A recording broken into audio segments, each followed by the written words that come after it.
मुझे कभी कभी ऐसा लगता है कि ट्रेन ना होती तो शायद हसीन यादों के नाम पर मेरे पास कुछ नहीं रहता। वैसे बचपन से ही मुझे ट्रेन का सफ़र बड़ा अच्छा लगता है, खासकर तब जब ट्रेन का एक पटरी से दूसरी पटरी पर जाते वक्त एक पहिया हवा में रहता है। अजीब सी मगर आनंदमयी बेचैनी होती है। और हाँ, ये नज़ारा एक लंबे मोड़ पर ही नज़र आता है। कुछ बेचैनियाँ होती ही ऐसी हैं, कुछ बेचैनियाँ घबराहट भी पैदा करती है। शाम के करीबन 5:30 बज रहे थे। मैं अपने पति के साथ पहली बार ट्रेन में सफ़र कर रही थी। दरअसल मैं अपने मायके जा रही थी। ये मेरे कंधे पर सर टिकाकर सो रहे थे, पर मेरा ध्यान खिड़की के बाहर ही था, क्योंकि आने वाले स्टेशन से कई सारी यादें जुड़ी थी। ये वो शहर था जहाँ मैं काम करती थी। उस वक्त भी प्लेटफॉर्म पर ज़्यादा कुछ नहीं बदला था।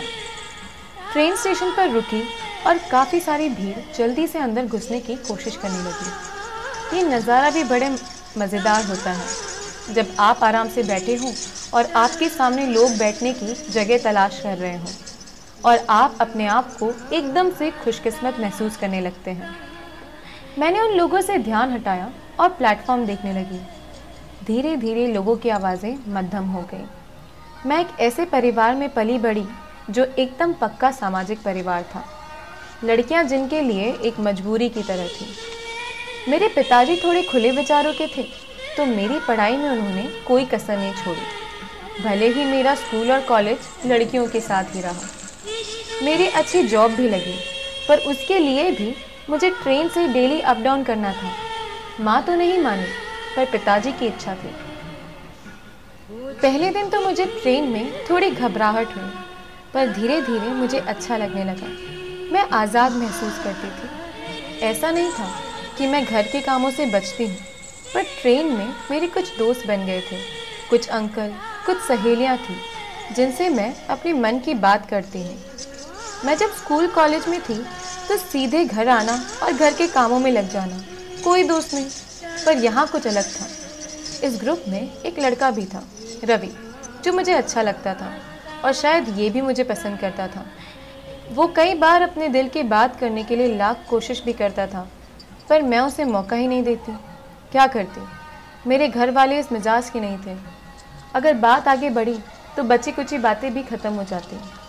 फिर बातें वैसी नहीं रहती, ना चुप के देखना होता, ना बात करते समय कोई डर, और वो बेचैनी भी नहीं बचती जो मुझे पसंद है।